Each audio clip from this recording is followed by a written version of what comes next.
Vancouver News. You better believe this message that we're sending today is one that's going to get the attention of those carriers who would otherwise exhibit carelessness on our roads. Steeper fines and stiffer punishments are coming for truck drivers and companies who hit overpasses in BC. Plus, it was a great weight taken away from my shoulders. A blind Maple Ridge woman wins a human rights complaint over an intersection and bus stop in her city. And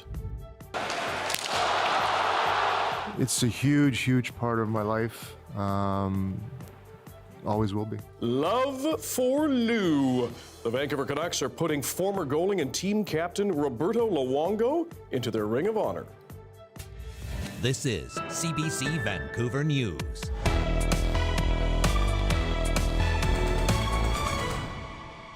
Hello, and thank you for joining us as we peer back in time on a special anniversary. This Saturday marks 70 years since CBC Television went on the air here in Metro Vancouver. It was Western Canada's first TV station. We're going to have a close look into our vast archives and see and hear some of the amazing people and the programs that have come out of here. But first, we turn to the news of the day. Good evening, I'm Dan Burritt. Thanks for joining us. The BC government is introducing new legislation to prevent semi-trucks from crashing into overpasses, a problem that's become alarmingly common over the past 2 years. As Michelle Gassoub explains, fines are going up and the stakes for repeat offenders exponentially higher. Scenes like these might look like something out of a summer blockbuster, but they're all too real events that have played out 29 times in BC over the past 2 years. Semi-trailer trucks crashing into overpasses at high speeds, with some of the overpasses hit over and over again. We're introducing stronger deterrents for those very few, and I want to stress very few, outliers, those very few unsafe commercial drivers and the companies that employ them. Now the province is cracking down, introducing new fines and quadrupling others, making them the highest in Canada. It says out of over 16,000 operators in the province, just 12 companies are responsible for most of the crashes. Those repeat offenders will face a steep consequence. Your company could be grounded entirely. This includes outright cancellation of their carrier safety certificate, which would effectively prevent the company from operating in BC. And we have to remove this element of complacency and elevate the attention being paid to make sure that these incidents don't happen again. The incidents have happened all over the Lower Mainland and as far north as Fort St. John. This truck driving instructor says some drivers fail to weigh their loads, others change their planned route throughout the day and forget to account for overpasses. Around the Lower Mainland here, there's really only one scale, and that's down at Nordell. The next scale is in Hope. So that's why these events are going unchecked here locally, but it still goes right back to the dispatcher not taking the proper precautions. The crashes aren't just dangerous for those nearby, they also result in major road congestion and hefty repairs that can take months to complete. Having your entire fleet grounded, pending a safety audit, for example, will cost tens, possibly hundreds of thousands of dollars in business. While taking the proper precautions could mean going out of the way for some, it could also prevent a pileup of issues down the road, something the province hopes the new measures coming into effect in April will prevent. Michelle Gassoub, CBC News, Vancouver. Construction is underway on a new healthcare research center in Vancouver. The building will have a combined floor space of about 370,000 square feet and will be right next to the new St. Paul's Hospital. Premier David Eby toured the facility today. He says it will be used for cutting-edge research and the development of new treatments and medicines. This building, with 49 daycare spaces in it, is not just a building. It is the future of healthcare in British Columbia. And it is the future of healthcare internationally as we take our place, as we should have a long time ago, as one of the international leaders in health sciences. The total cost of the project is estimated at $638 million. It's expected to be open in 2027. If you've ever used Life Labs, you may be eligible for compensation up to $150. The lab testing company is settling a multi-million-dollar class action lawsuit after a 2019 cyber attack compromised the data of millions of users most of them in BC and Ontario. Anyone who was a Life Labs customer on or before December 17th, 2019 can file a claim form on the company website until April. A blind Maple Ridge woman is celebrating a human rights win over the city. She filed a complaint against her municipality, arguing an intersection and bus stop near her home were not accessible and impinged on her freedom. BC's Human Rights Tribunal recently ruled in her favor. And as John Hernandez reports, the city has opted not to appeal and will make changes. I was quite amazed because I've never done something like this before. In 6 months' time, Maria Kovacs should feel a lot more comfortable waiting at this bus stop or crossing this street. It's all done very poorly and without consideration for people like me that is totally blind.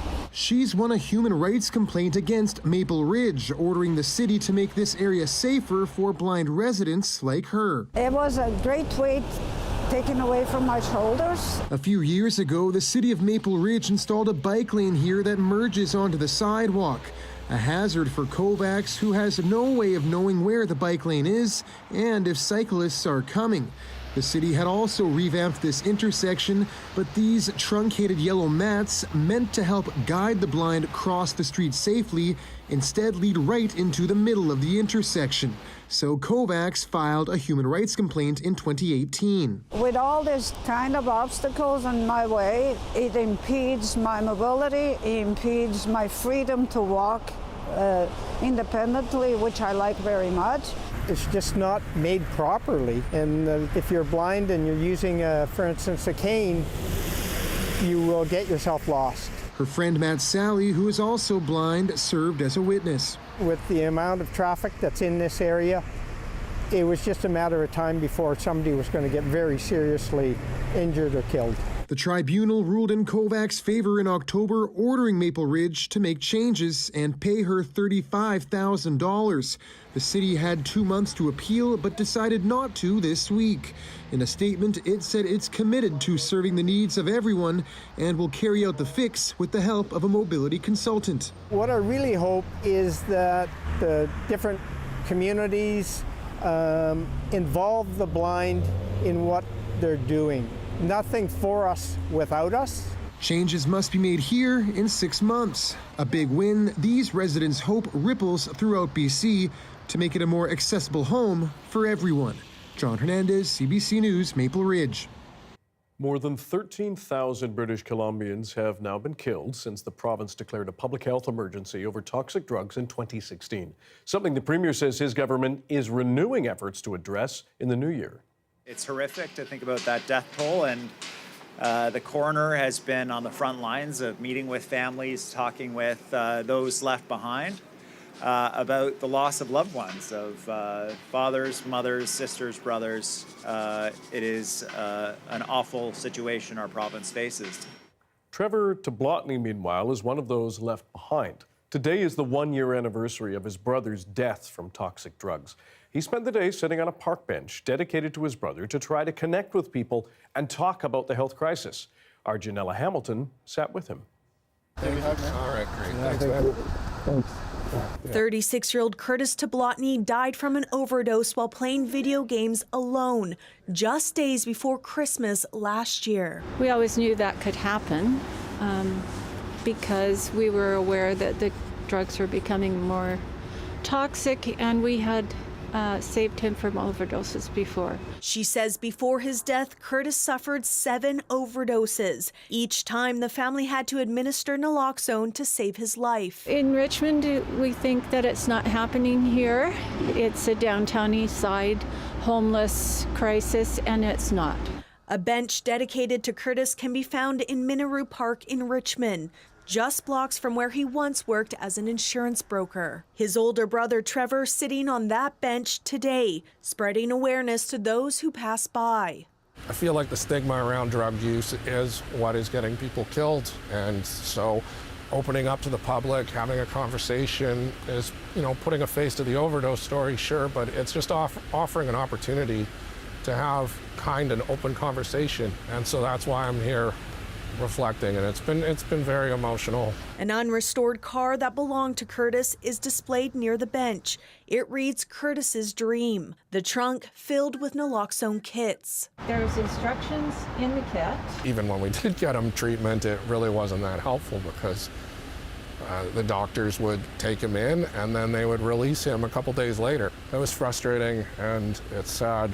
Curtis's fiance says when she sits inside the car, the memories and heartache intensifies. Now it's like a big hole in my heart, and trying to put the glue in every piece like is broken in my heart for him, but I know that I never got to forget him. As he went deeper into his addiction, the car sat. And I begged him to get rid of it. I wanted it off the driveway. And he said, no, it's my dream car. Now the family hopes this car will be a vehicle for change, spreading awareness wherever it goes.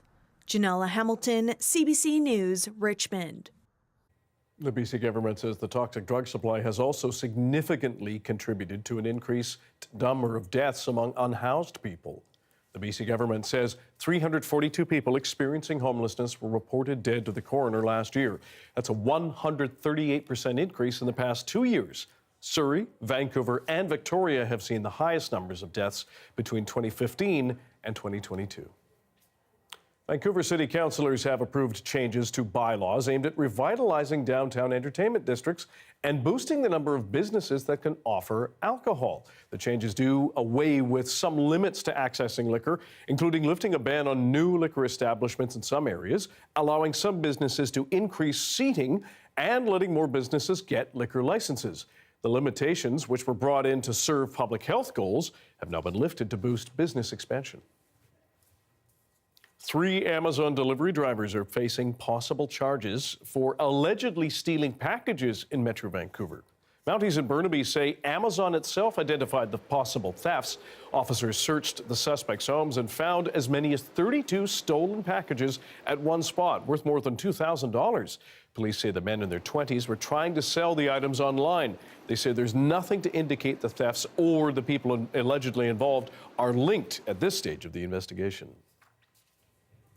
There will be a lot of love for Lou at Rogers Arena tonight. The Vancouver Canucks are inducting former goalie and team captain Roberto Luongo into their Ring of Honor. As Karen Larson reports, there's plenty of remembrances about a remarkable career between the posts.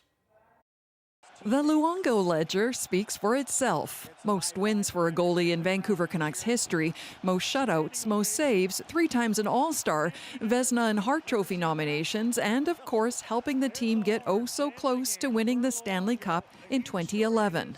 The love fans feel for Lou is real, and vice versa. It's a huge, huge part of my life. Always will be. Backstopping Team Canada to Olympic gold at his home arena is also part of the Luongo legend. So too is his hilarious alter ego on Twitter, Strombone, which Luongo at first denied he had anything to do with. Can I ask you about your Twitter account, or am I just going to be shut down there? I'm going to be shut down. But now admits was key in helping him connect with the public and show a different side to his super serious goalie self. It was just an outlet for me to be myself, and I think it helped me deal with a lot of these things. And people took a liking to it, and then one of the guys on the team, I guess, kind of let the cat out of the bag, and kind of blew up from there. So it was actually something that is pretty impactful in my life when it did happen. The transformation with his sense of humor and the self-deprecating humor especially, and able to take some of the burden off his play with a sense of humor, I think was marvelous. There's an argument that for all he meant to the team, the Canucks should be retiring Luongo's #1 jersey tonight. There should be a debate whether or not it could be a higher honor, but as far as what he accomplished, I think he is the greatest goaltender in history. And when they traded for him in 2006, I remember saying, okay, they've done it. And when you think about when he arrived, that first season was all Luongo. I mean, Alain Vigneault was basically, his game plan would be like, okay, go Louis, you know, and he would win games. Of course, it wasn't all shutouts and sunshine in his 8 years in Vancouver. Luongo did lose the starting job to Corey Schneider for a time, a major frustration. Schneider, hey, got some, man. Oh, thanks, bud. I really appreciate that. It's really nice of you, I guess. And inspiration for one of the funniest spoof videos ever made. Little help here. Could use a trainer.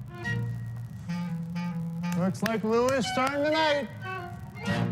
Luongo becomes the 8th Vancouver Canuck inducted into the Ring of Honor. 6 others, including the Sedin twins, have had their jerseys retired. Karen Larson, CBC News, Vancouver.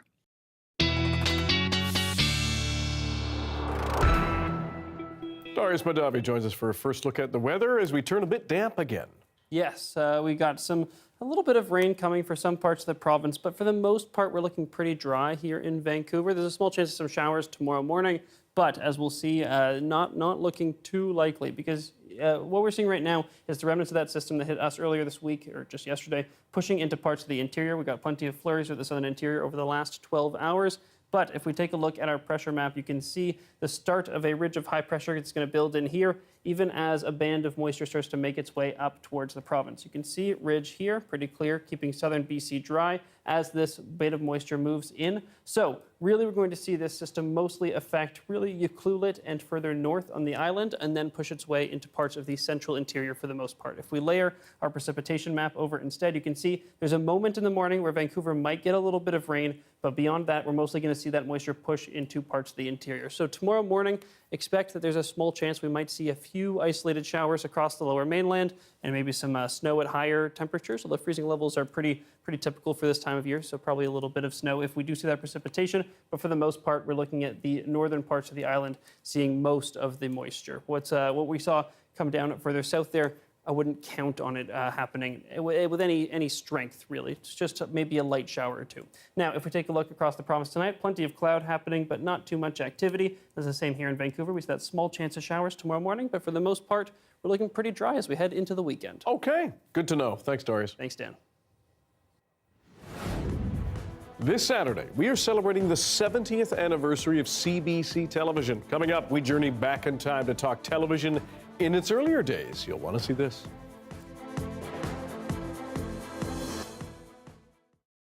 And hello to everyone watching our commercial-free live stream tonight. Thanks for being here. An 81-year-old goalie has made his mark on the PEI sporting world. Gerard Smith was inducted into the province's Hall of Fame for sports in 2018. And as you're about to hear, Smitty, as he goes by, is still going strong. This is where you will find Gerard Smith twice a week over the winter. He spent decades in nets for many well-known island teams, including St. Dunstan's, Sandy's Royals, and the Islanders. Now Smitty has been a goalie here at Noon Hour Hockey for 35 years. I enjoy coming to the rink. It's my exercise. Good camaraderie with the guys. You don't get old by playing. You get old if you don't play. He was sidelined last winter with what he calls a freak knee injury that wasn't even from hockey. He says it was important to get back to the rink as quickly as he could. One of the things in rec hockey and this type of hockey is goaltenders are at a premium, really. There's not a lot of them. And when you commit to it, you got to be here. And I like to think that I'm pretty loyal and committed. That commitment has made him a role model for this group. Smitty was a teacher in Summerside for decades, so he actually taught or coached many of the people he is now playing with. He was a phenomenal ball player, a phenomenal hockey player, but he gave back to the sports, and he coached. He coached everything from soccer, baseball, to hockey when he taught school and all that. He coached at every level, from minor hockey to junior hockey, and he just gave back. Rick Morrison is also inspired by Smitty's play on the ice. I think it's amazing. And to compete, the level that he competes at is much like a teenager would. He's up, he's down, he's making the saves, and there's nothing he hates worse than being scored on. The players range in age from their 30s to Smitty at 81. They say they don't play much defense, so the goaltenders get lots of action. None. Well, that must make it harder for you. Well, it makes it harder on the goalkeeper, but I mean, it'd be no good coming out here if you didn't get shot at. A lot of times we'll chirp the other team and say, it's too bad you can't score at an 81-year-old. he's telling us young fellas that age is just a number, you know, so his compete level is unbelievable. You know, we don't keep score on the board, but we certainly keep score in our heads, and, you know, for the full hour, you know, we're a pretty competitive bunch. Smitty didn't actually learn to skate until he was 16, so he says he's making up for that now. He says he will keep playing as long as he can. It's going to be interesting to see how long he goes. I mean, he's 81, you know. Will he hit the 90 mark? We're waiting to see. Any time that you compete and feel good about your game and realize that when you left the field or left the rink that you did your best, that's a bonus. Nancy Russell, CBC News, Summerside.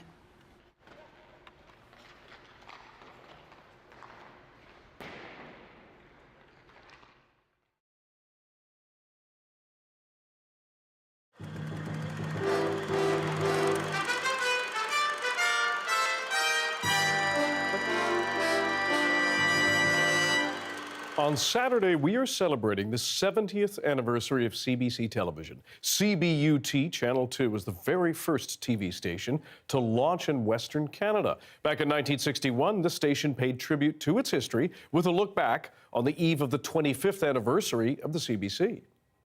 In 1952, the CBC began to make preparations for its Vancouver television station.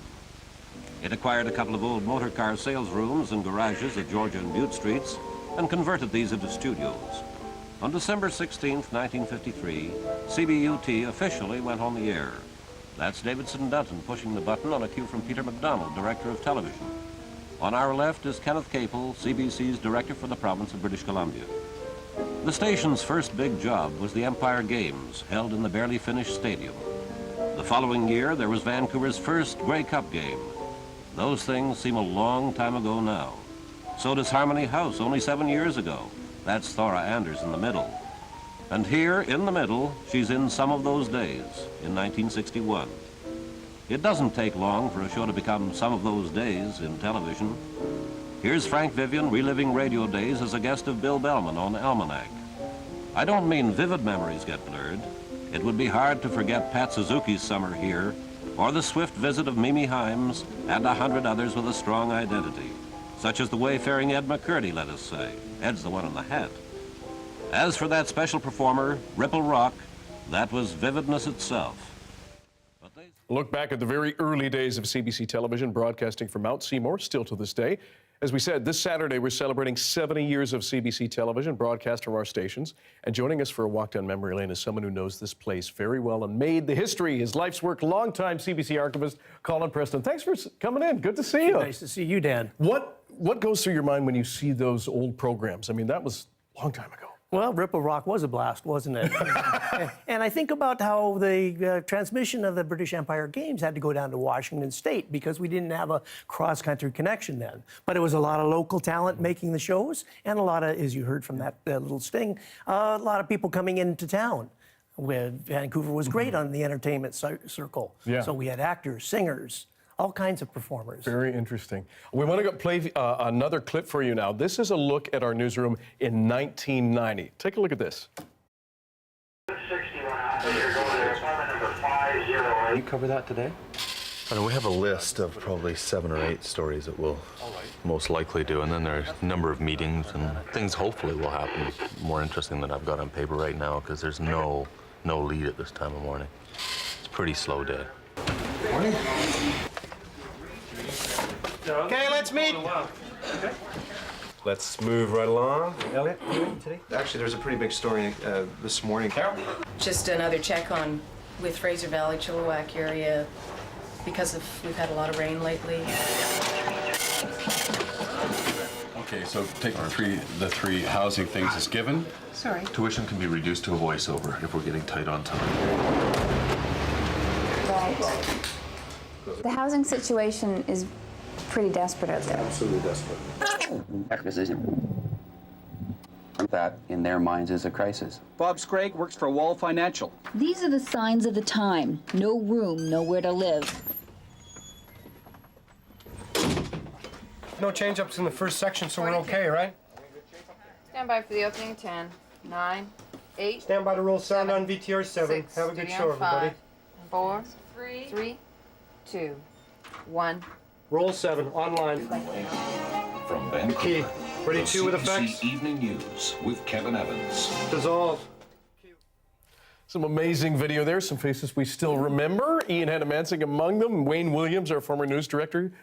Some people still active in this newsroom. Absolutely. What stands out to you there? Well, to me, there's the technology. Did you like that Toshiba laptop? Not bad. The dot matrix printer. And of course, Yeah. you would have been broadcasting down in the subterranean in the S-Floor That's right. studio. So it was all much. There's such an infrastructure, middle ground of technicians and cameramen. This was my era when I came in. I'd go to the daily news meetings, and we'd figure out what's to do. And of course, you'd have to figure out what kind of stock footage to pull out. So Yeah. that was my kick at the can. And of course, all of that was on literal tape, right? It was all on videotape, except for the stuff that was on 16 mil film. Yeah. Further down in the store in the vault. And then that would have to be quickly transferred to videotape to play back if there was some anniversary or something like that. Interesting. Now we have another clip. We're going to go back to 1960 in a drama production called Caribou Country. Check this out. I suppose I was the only man who knew anything about television. I bought one of the first television sets to come to Vancouver. Present for my daughter. I went out to her house one night and looked at it. I didn't like it. Never looked at it again.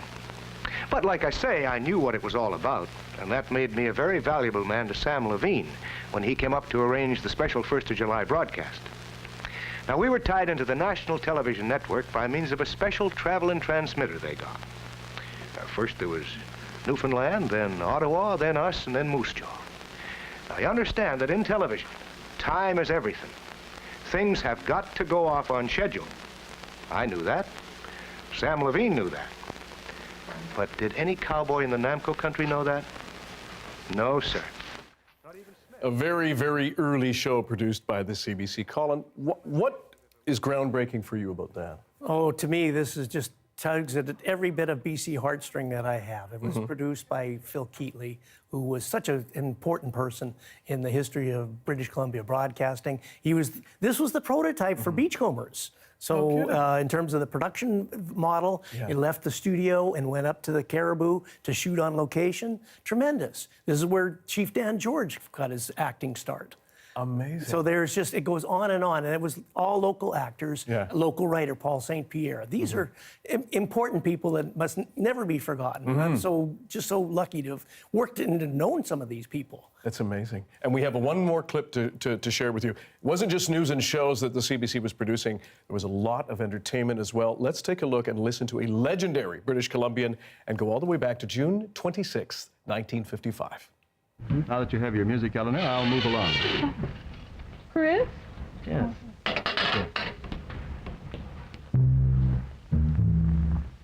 Well, you know, that's the funny part about musicians. They're always starting something. Like maybe an introduction. Love me or leave me, but let me be lonely. You won't believe me, but I love you only. I'd rather be lonely than happy with somebody else. The legend herself, Eleanor Collins. And Eleanor Collins still going strong today, 104 years young. And big shout out to her and her family. Besides the dynamic voice, Colin, what else, when you see that, made Eleanor so groundbreaking here on CBC TV? Well, there was just the sense that, first of all, the first person of color to host a network show at the Eleanor Show. But it was just the talent and the tone of her and the kind of people that she brought on, that she worked with everybody. Chris Gage is forgotten by many, many people. He died far too soon, but just the kind of exquisite music that was on. She was doing radio, of course, beforehand. But television was just a dream. And to have met her, to have her come in to do little screenings here, it was just a joy for me. That is awesome. It's such happy memories, so many memories, and we really appreciate you sharing this history with us. You are the man to talk to. Colin Preston, thanks so much. Thank you, Dan. As the Israel-Hamas war rages on, the UN continues to sound the alarm over a humanitarian crisis in Gaza. The latest on the war after the break.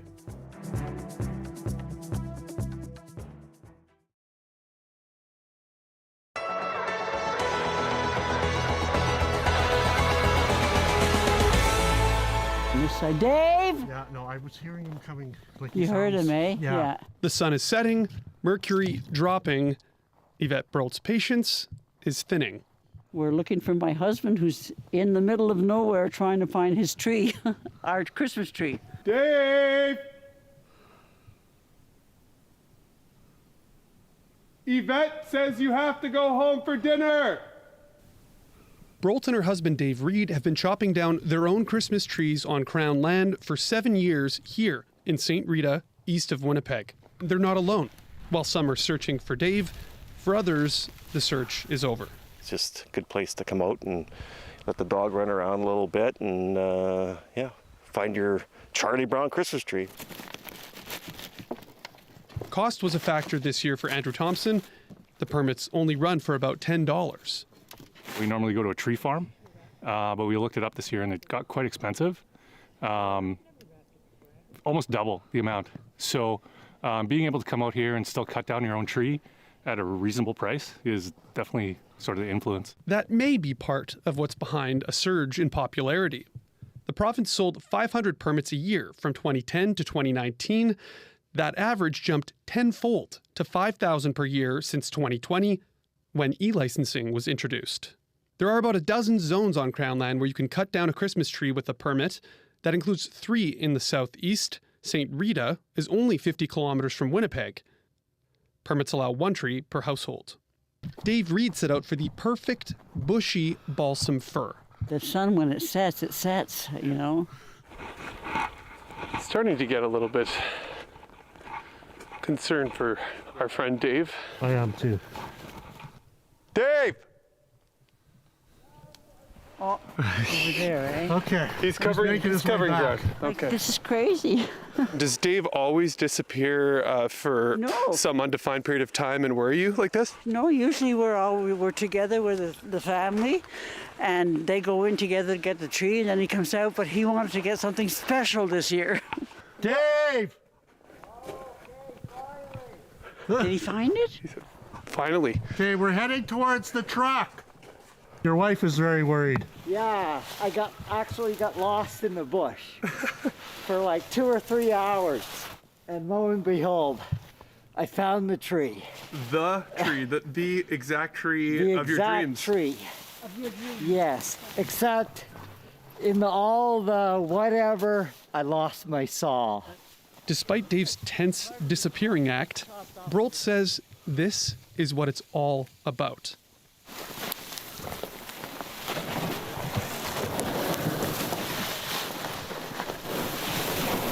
There we go. Perfect. A family tradition heading into snow-encrusted forests together. Take care. Merry Christmas. Manitoba's tree permit program runs until Christmas Day.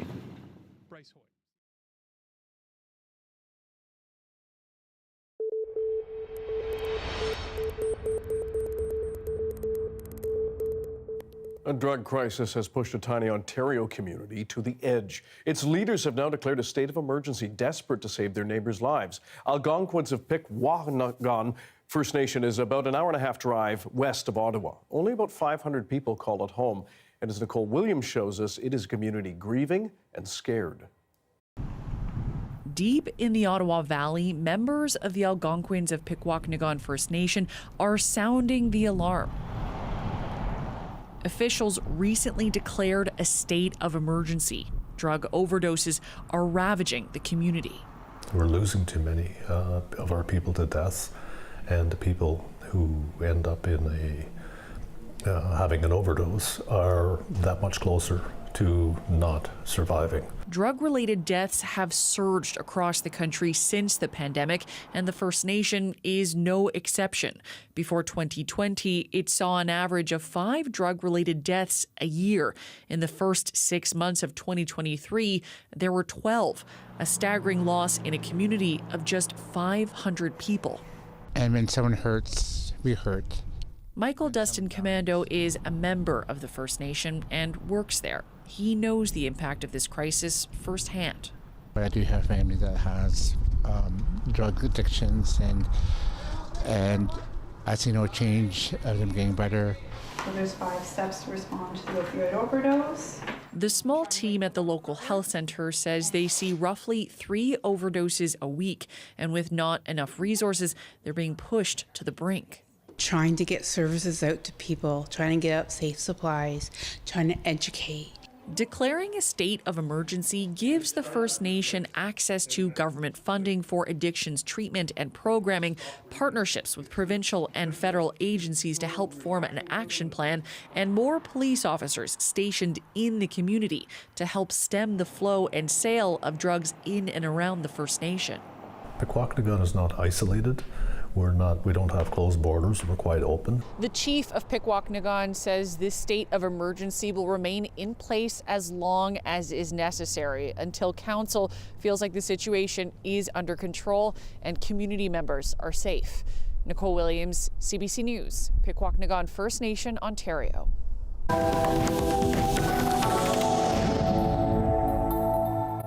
The Israeli military is continuing its bombardment of the Gaza Strip, looking to flush out Hamas militants.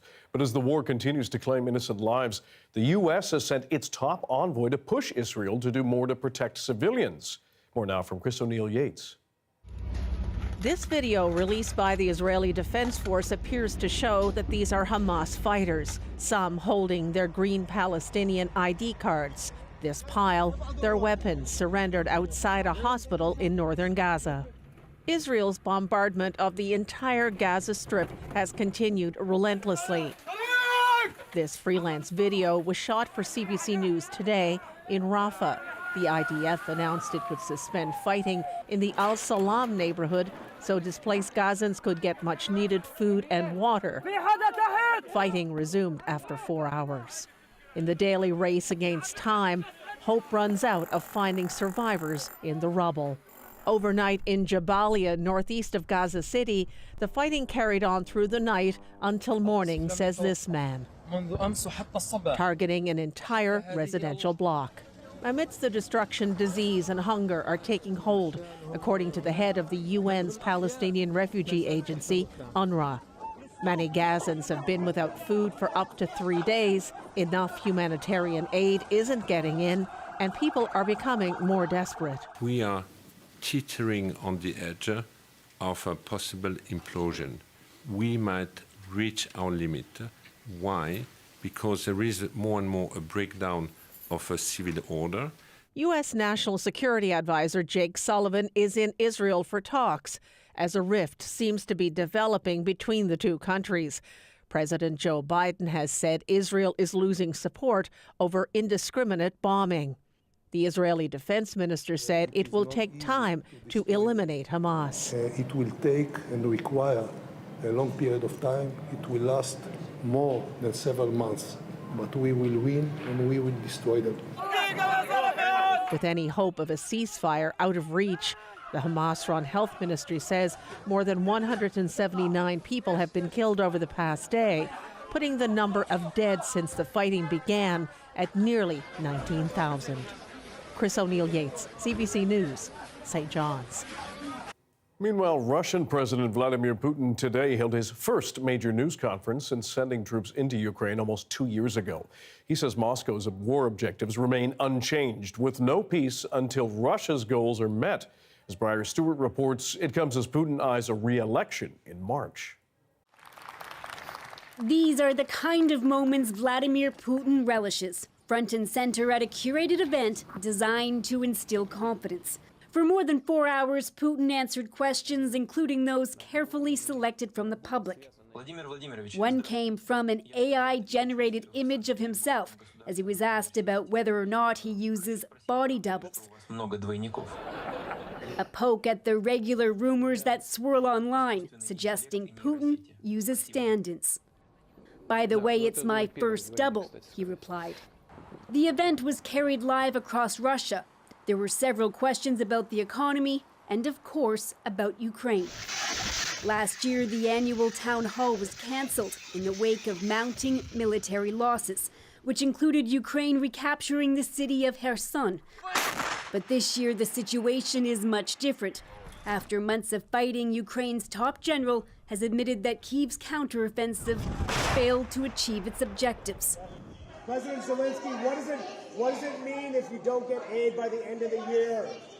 Financial and military support from the U.S., one of Ukraine's biggest backers, appears to be faltering, meaning the supply of weapons and ammunition could slow drastically. Actually, they have been importing things for free, freeloading, but it will come to an end sooner or later. Putin said it wasn't necessary to launch a new round of mobilization, but he was not asked when the hundreds of thousands of men who were sent to Ukraine can return home. In recent weeks, many Russian women have taken to social media demanding answers, and they're angry they haven't received any. Like Victoria, we've agreed to not identify for her own safety. They think we will remain silent and wait for a miracle, she said. People will not wait. Putin didn't answer the questions she submitted, and this Russian law professor says the event wasn't designed to inform, but to send a message. Two things. I'm controlling everything, and everything is okay. That's all. A reminder to Russians that the man who has been in power for more than 2 decades should stay there. And this spring, he will almost certainly be voted in once again. Briar Stewart, CBC News, London. The future of Christmas trees is near. Up next, how some Nova Scotia researchers are developing balsams to stay fresher longer, all while lowering the impact on the environment. Stick around.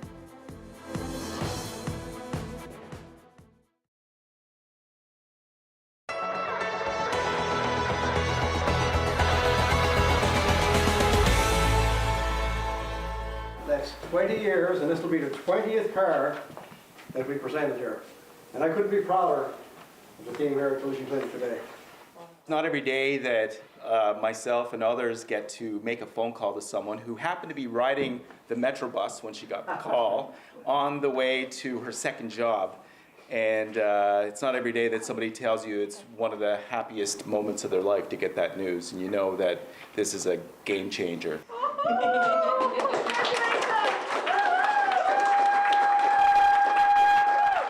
All I have is my work, and now it's a big support for me. And now, yes, I will be work more harder. I want to receive PR here, and maybe the board, Ukraine opens the board, and my husband can come here. He come here. I believe in this. We try to build our new life here. I like this province. I like people here, and I 100% I am sure that I made right choice to come St. John's. That's me. That's you. 20 years ago, we just realized that a lot of vehicles that are damaged, I mean, this is what we do, so it's a natural fit. Vehicles get damaged and they just go to waste. I mean, they get written off, not just for economical reasons. So we decided that if we took a car and we got it reconditioned, and then just picked somebody that we could give it to at Christmas. It was just one time that we decided, and then it just took off from there, and it continued on, and here we are 20 years later. How do you feel? Good. Good? Yes. There are so many applications, so many. You're reading stories that will literally break your heart, and we say wow, I wish there were a dozen cars that could be given away. So it is really narrow. It's very, very difficult narrowing it down to just one. I start crying, and people start looking for me because I was on bus, and I couldn't believe. It's like I watch a dream about myself. It's something like this. I look at And when did your bus pass expire? Oh yes, yesterday. Well, I will certainly do it for as long as I can. And I don't see this something that we'd stop doing, because we just love doing it. And I'll keep it going for as long as I can.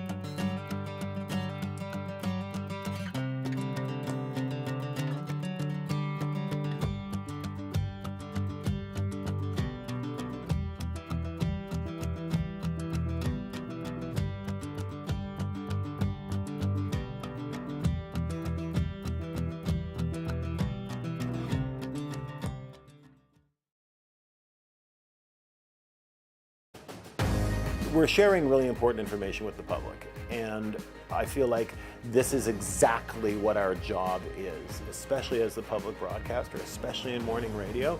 That's incredibly important. Thank you. Thank you. Thank you. Thank you. Thank you for making CBC British Columbia's Food Bank Day a huge success. We kicked off the holiday season with a day of special programming, festive performances, and a whole lot of generosity from you. So far, we have raised an incredible amount for food banks across BC, and you can still donate all month long. Let's make the season kind for people in need. Head to cbc.ca/foodbankday.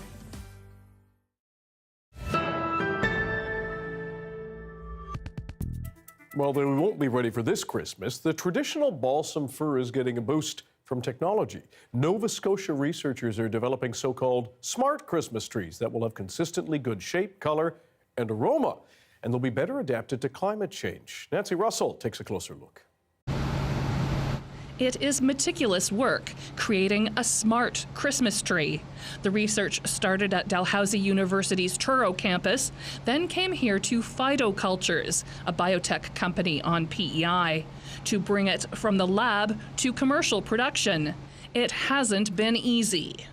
The biggest challenge is getting each of these genetic lines to work the same and to work predictably. So my biggest challenge is getting them all on the right schedule and figuring out how they tick. Robin Kelly says they are taking the best of the balsams and trying to grow identical copies. Smart also because they look and smell good, and the needles stay on longer, making them easier for Nova Scotia tree growers to ship across North America. Some of the first smart Christmas trees have been growing here on Nova Scotia's South Shore. Some are doing great, some are doing less than great, just average, but we're trying to weed out the worst and pick out the best. It's science. There's always a junkyard in the science world, right? Here at Phytocultures, the company has also started its own balsam fir project, looking for trees that will be better suited for any changes in growing conditions caused by climate change. But all of the trees are going to take time. They'll go out to market in 2026, not as a marketable tree, but as a transplant for the Christmas tree producers. And following that, it could be 6 to 8 or 10 years or 12 years even before those trees make it to market. You could use the old tree adage, what's the best time to plant a tree? 20 years ago. Members of the Christmas Tree Council of Nova Scotia will get first dibs on the smart trees, but Phytocultures is planning to produce 300,000 seedlings this season, so they say more should be available for other growers very soon. The price tag for the project so far is about $8 million. Little impatient, but very optimistic. When we see that we're on the right track, it's a great feeling. A joint PEI Nova Scotia effort that could someday be the center of holiday celebrations across North America. Nancy Russell, CBC News, Clyde River.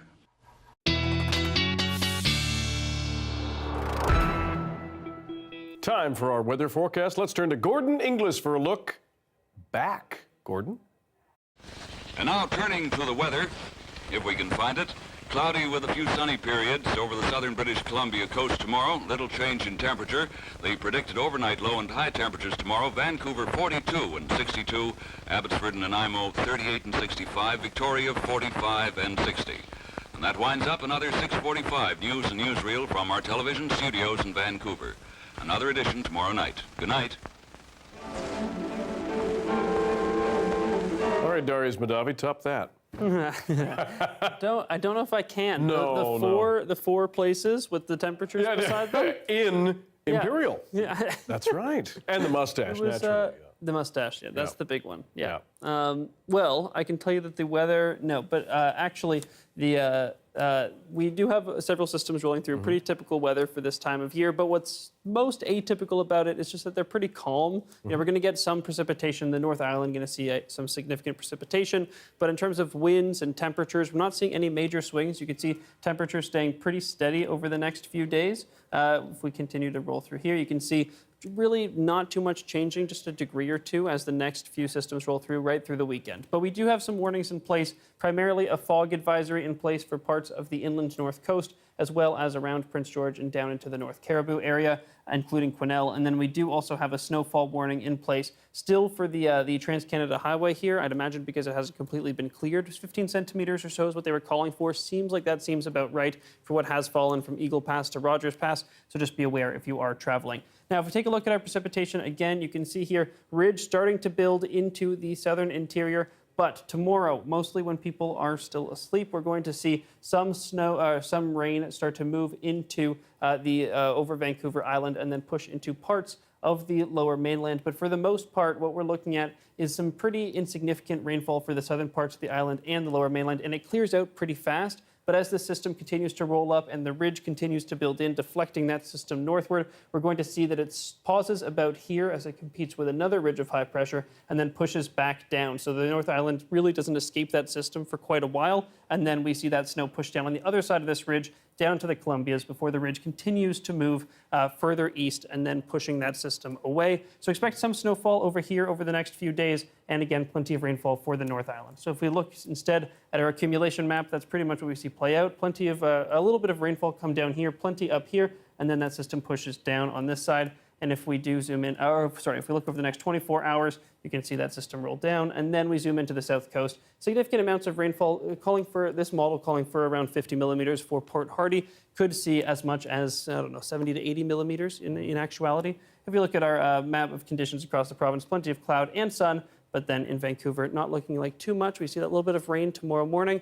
And then that's really, that's how we get through the weekend until a very small chance on Sunday. Okay, Darius, thanks very much. Thanks, Dan. The kids are all right, singing and giving. Coming up, a heartwarming story of a BC class using their Halloween candy to spread Christmas cheer. Stay tuned.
Hi, I'm Amy Bell, and here's what's in your CBC Vancouver Inbox. For 37 years, British Columbians have been donating to food banks at CBC British Columbia's Food Bank Day, raising more than $18 million for food banks in BC. December 1st kicked off the annual charity drive and continues to the end of the month. We thank you for generously donating and supporting local communities in our province. Make the season kind and donate until December 31st at cbc.ca/foodbankday. We have another BC winner in the 2023 edition of the Canadian Music Class Challenge. It's a big CBC contest that challenges music classes from across the country to compete by performing some well-loved Canadian melodies. Victoria's Arbutus Global Middle School landed the top prize in the junior vocal category. Here they are performing Share the Land by the Guess Who.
Okay, that was very impressive. Very good. I definitely could not have done that in middle school. No, are you kidding? Yeah. No, neither me. But No, not to diminish the performance, but my biggest takeaway was that we should get matching shirts. Naturally, exactly.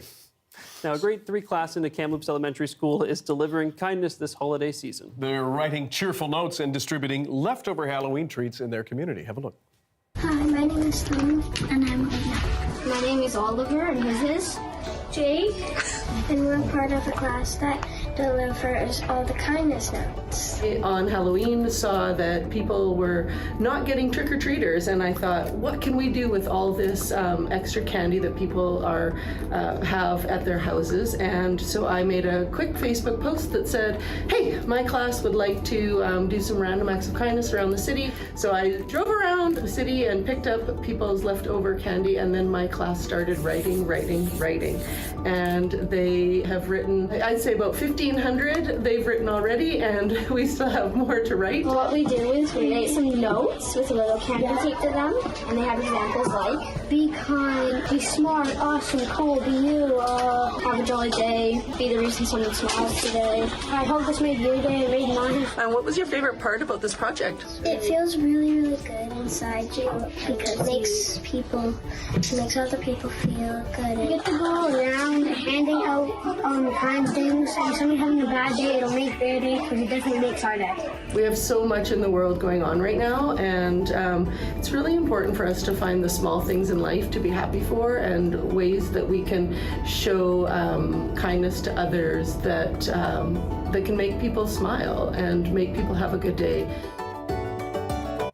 And they're recycling candy. Good for them. That's a nice thing. It's very sweet. Yep. Thanks for being with us tonight on CBC Vancouver News at 6. You can watch this newscast on CBC Gem, the free app, and on YouTube and our website, cbc.ca/BC. We'll have your next local news at 11 o'clock, right after the National. See you then.